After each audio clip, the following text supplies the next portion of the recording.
Hey everybody, welcome back. It's Patrick here with another episode of RevTalks. Today we're joined with Burke over at BusinessPowerTools.com.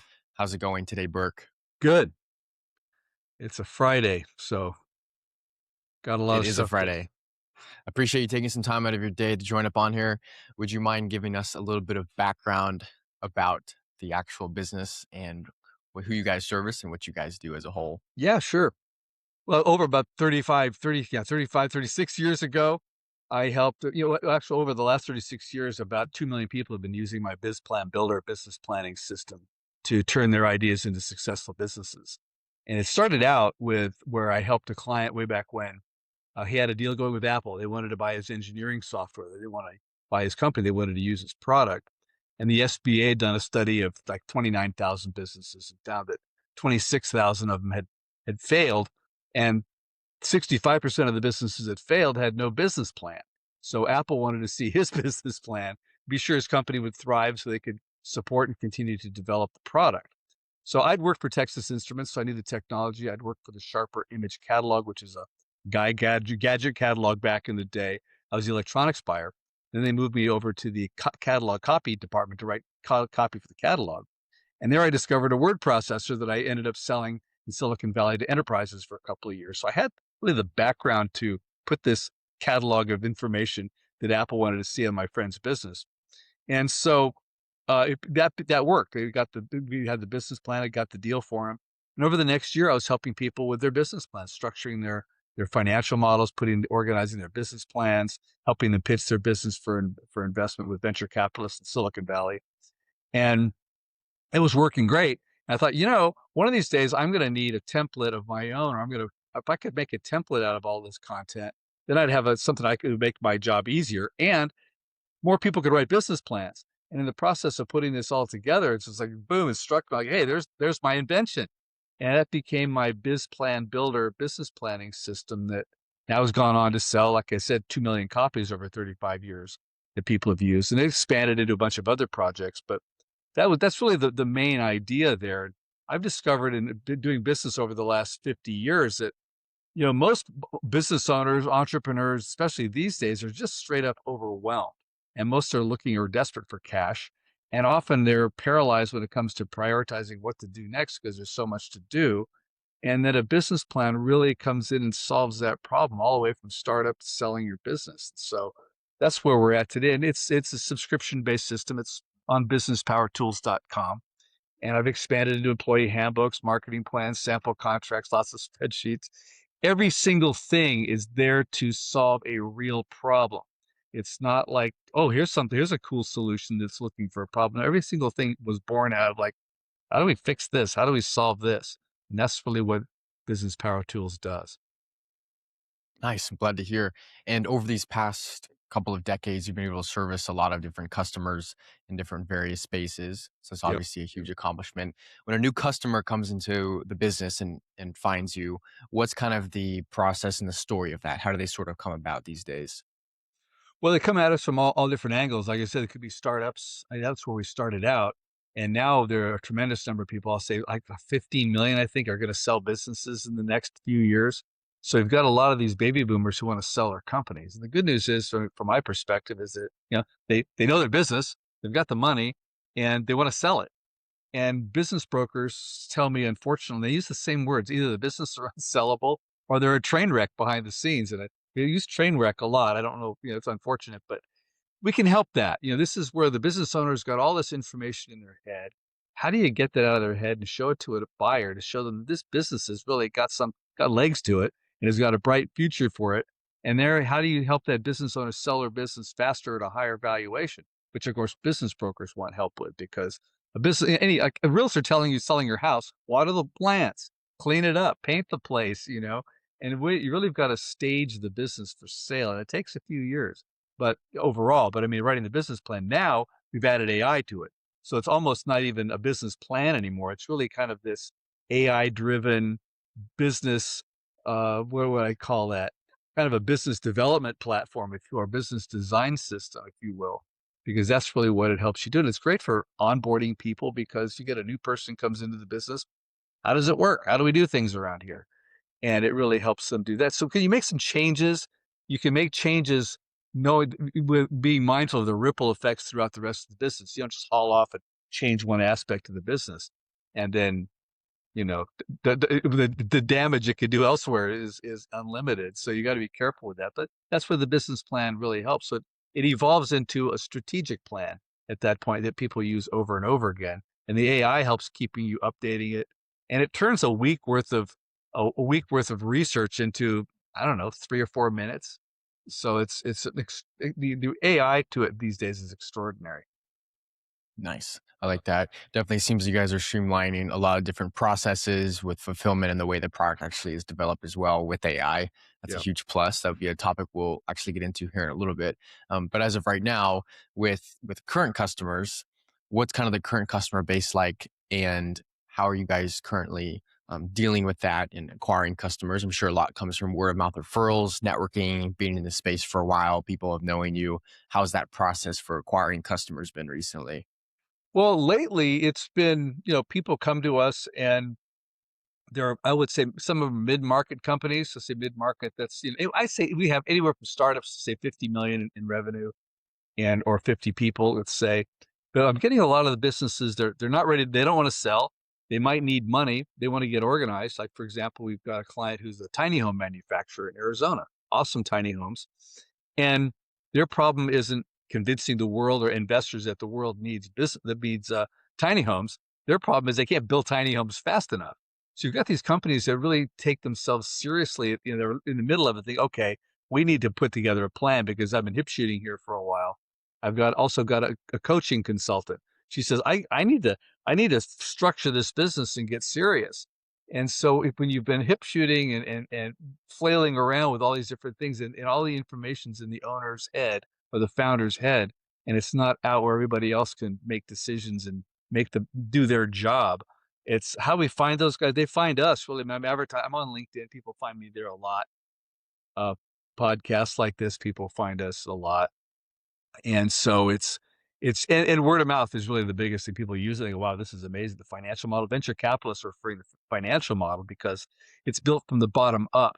You don't have people saying, oh, it's a $10 billion industry. If we just got 1%, we'd be a $100 million company. Well, yeah, that's true mathematically, but getting 1% of any industry is pretty far fetched. And it just sounds lazy and amateurish to investors. And the moment you hear that, they just run away. They want to see how exactly do you arrive at these numbers. And it's built from the bottom up. You get market segments. I get this many people. It's an empirical fact that there's that many people that you could look up, verify, and they could prove in due diligence that that number is real.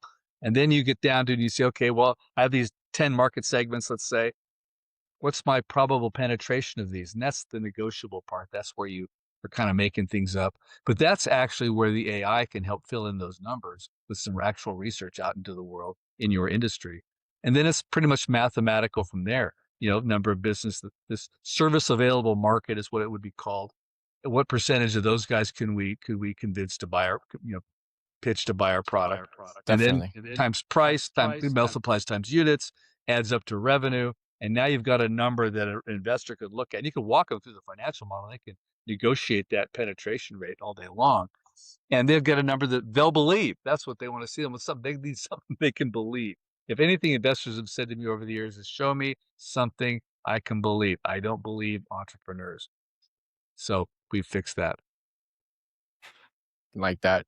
And going back to maybe your 20s, or you have to give yourself a piece of advice, go back in time, the younger version of Burke, to be able to tell him, hey, do this, do that. And this is what should be more focused on. Maybe not steps necessarily, but kind of more insights to your younger version. What would you tell that person? There's a lot of parts of our audiences that are maybe in their 20s or in their 30s that will watch this and Yeah. sort of seek advice. What occurs to me, it's sort of on a different thing. It's more of a management style thing. I thought I was the smartest guy in the room. I took all these workshops on awareness and consciousness in California and all that stuff. And I really learned this in Toastmasters recently in the past 5, 6 years doing Toastmasters. Well, at first I'd say do Toastmasters because a lot of people haven't heard of it, but it gives you the experience of speaking in front of people, speaking extemporaneously, not saying and you get used to speaking. That's first thing, get that right. But what I was going to say is one of the processes in Toastmasters is you're an evaluator. You evaluate somebody's speech. And I learned there that really you want to find out what first praise the person for what they did right. I would just look at somebody would come to me and say, "Hey, Burke, I've got this letter I want to send. What do you think?" And I'd immediately go, "Well, I'd change this, I'd change that, I'd fix this, and write on it and stuff." And it was kind of, I don't know, maybe insulting. It wasn't like what I should have done is what I learned in Toastmasters is say, okay, let me look at, I like how you said this. This is good. The opening's good. I like your style, whatever. Find 80% of what you like. Praise, praise, I think praise is kind of a weird word, but acknowledge their good work that they've done.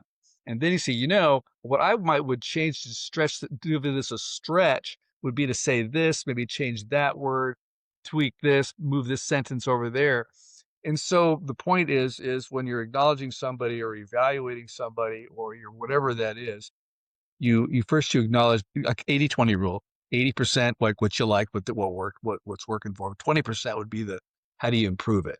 I think that would be, I had it the other way around. I was like 20% appraisal, saying good stuff, 80% fix this, fix that.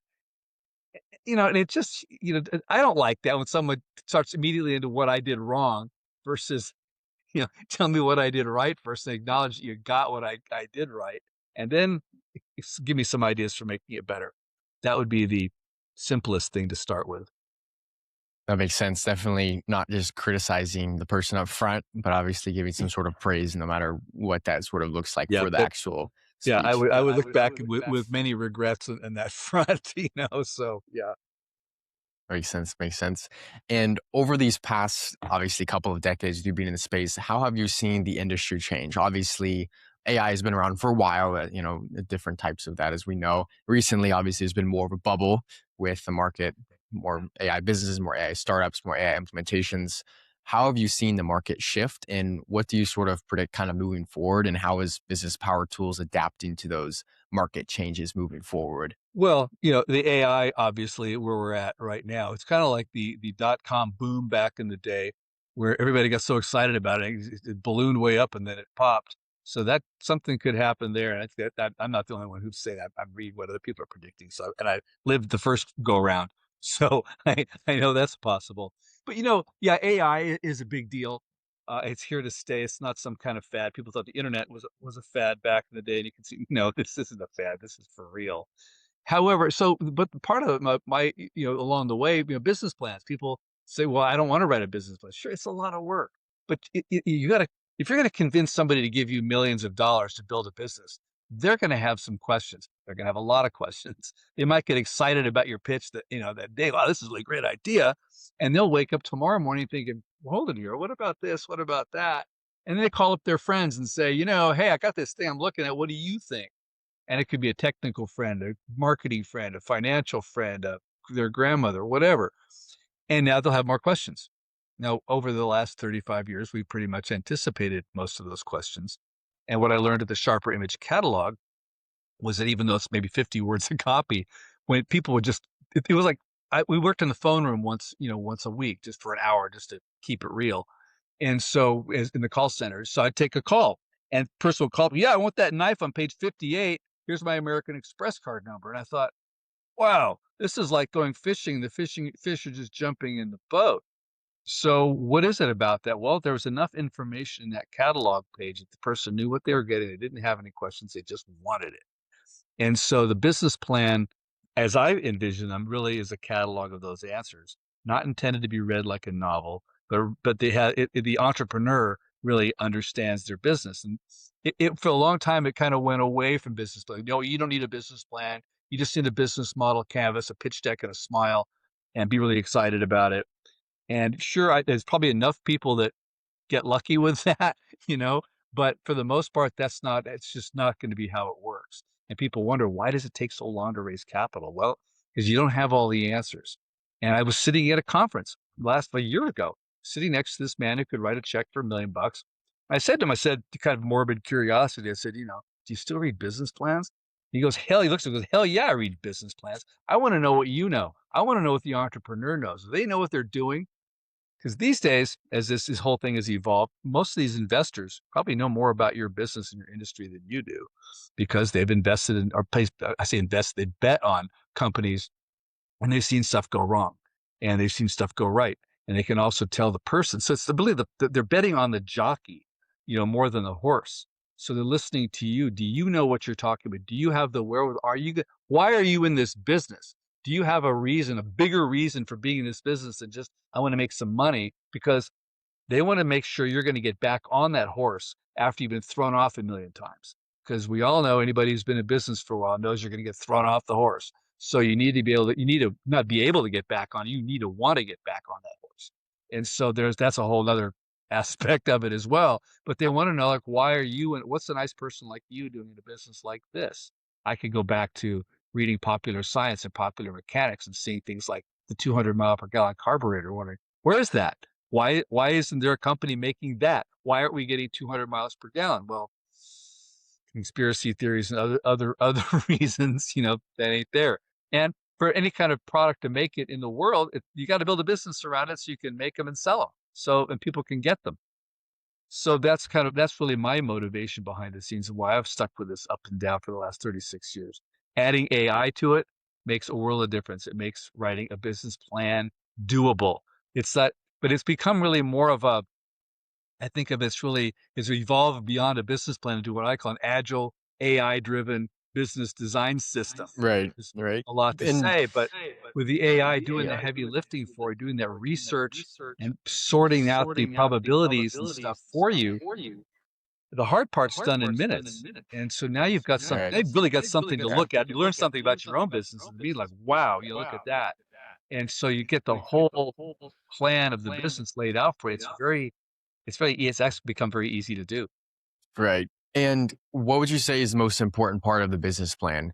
I mean, obviously, there's a lot of different approaches. I hear everybody who says they need to talk about writing a business plan. And we've seen success with people that really have no business plan and things end up becoming really good. And that happens a lot of the time as well. Does And then some people have very structured out business plans and it does turn out good and then it doesn't turn out good. So, I mean, obviously, it's not luck of the draw. Obviously, if you have a plan, your trajectory is more successful in terms of being clear on what exactly is happening when things turn, you know exactly what's to go on.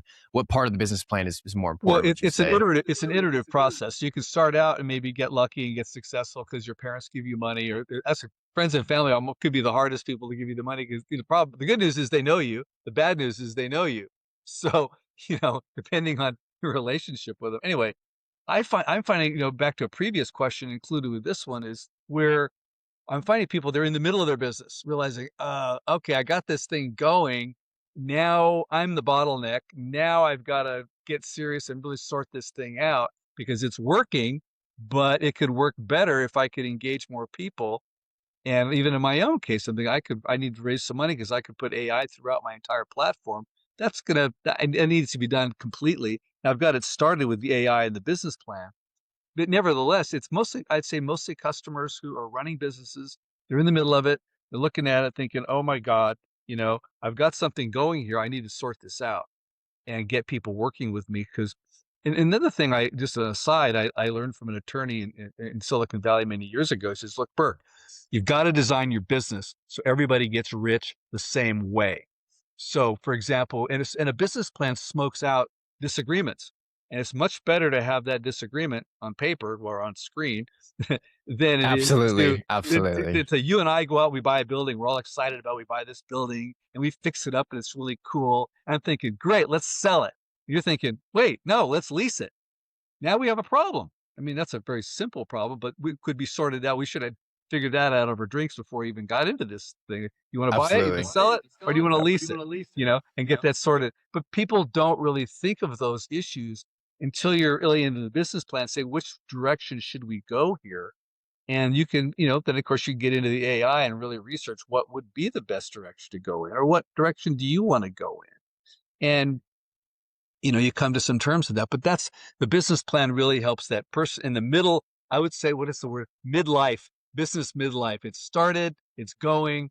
They're thinking, I'm going to sell this thing someday soon or someday along the way. Brokers tell you start thinking about that about 3 years before you want to actually sell the business because you got work to do, you got staging to do, you got the financials to clean up, lots to do. The plan really helps you get there from here.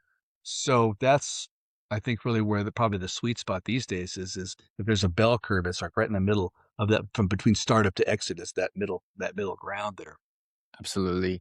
And I have a personal question too, especially when it comes down to businesses in the marketing space. Based off your personal experience, what businesses in the marketing space have you seen perform historically really well, even decade over decade, whether it comes down to structuring the company a specific way or maybe systematizing the service so it's not always custom and a bottleneck, I know, which is good for scalability, things like that.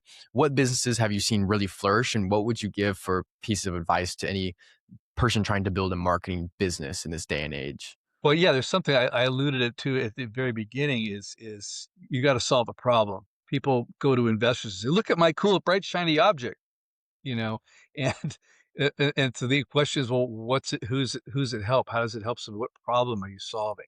So, be sure you lead with, "There's a problem in the world, and this is how many people have it. This is what they're doing now to solve it. It's what it's costing them. My solution, which I figured out because I had the problem, which is why you're in this business." You sorted this thing out, and now you've got this created this solution. My favorite example is a couple who lost their child drowning in a pool, but not like my favorite example, but it's the most poignant example. They created a product for preventing kids from drowning in pools. Why are they in the business? Their kid drowned in the pool. So it's like, ugh, but there's motivation there and there's a solution to it. There's definitely a dire problem. That would be the thing that so companies that actually solve a real problem. Look at Zoom. Look at QuickBooks. I mean, they're counting. I remember Scott Cook back in the day. What's my competition? He says he holds up a checkbook and a pen. You make this. This is the problem. It's balancing your checkbook. How do we meet each other and see each other on screen? Well, here's Zoom. There's all kinds of products like my business plan product. It's been an evergreen product because people keep needing them, and at different edge stages of their business, they need to really finally sort this thing out, do the math on this business, prove the valuation of it. And again, it's solving problems. I've got a spreadsheet in there that figures out what's your lifetime customer value. Turns out that one of the key drivers of lifetime customer value is how many people refer your business. If you got more referrals in your business, your lifetime customer value skyrockets. And how do you get more referrals? Well, you have good customer service because, in fact, somebody even said you almost want to engineer a problem that customers have just so they'll call your customer service people and be stoked with how well they were treated. And that, I mean, it's amazing. I mean, think about the places, the restaurants you've gone, the stores you've gone to, the products you've used, where they just kind of abused you because they didn't take good care of you. And you think that now you're and the way the human nature of that works is if you like somebody, you'll probably tell 3 people about them. If you don't like somebody or their product or service or company, you'll tell 10 to 20. I think the number's 13. Anyway, but you can see you have about a 4 or 5x, against you if you screw up. So you want to be very, very, very mindful of how you take care of you people and that you do. And so, and if that's more than the answer that you wanted, but those are those No, it definitely helps, those are and some that clears up a lot. serious considerations. Those are the things I'd prioritize: solving the problem and taking care of people while they're using it.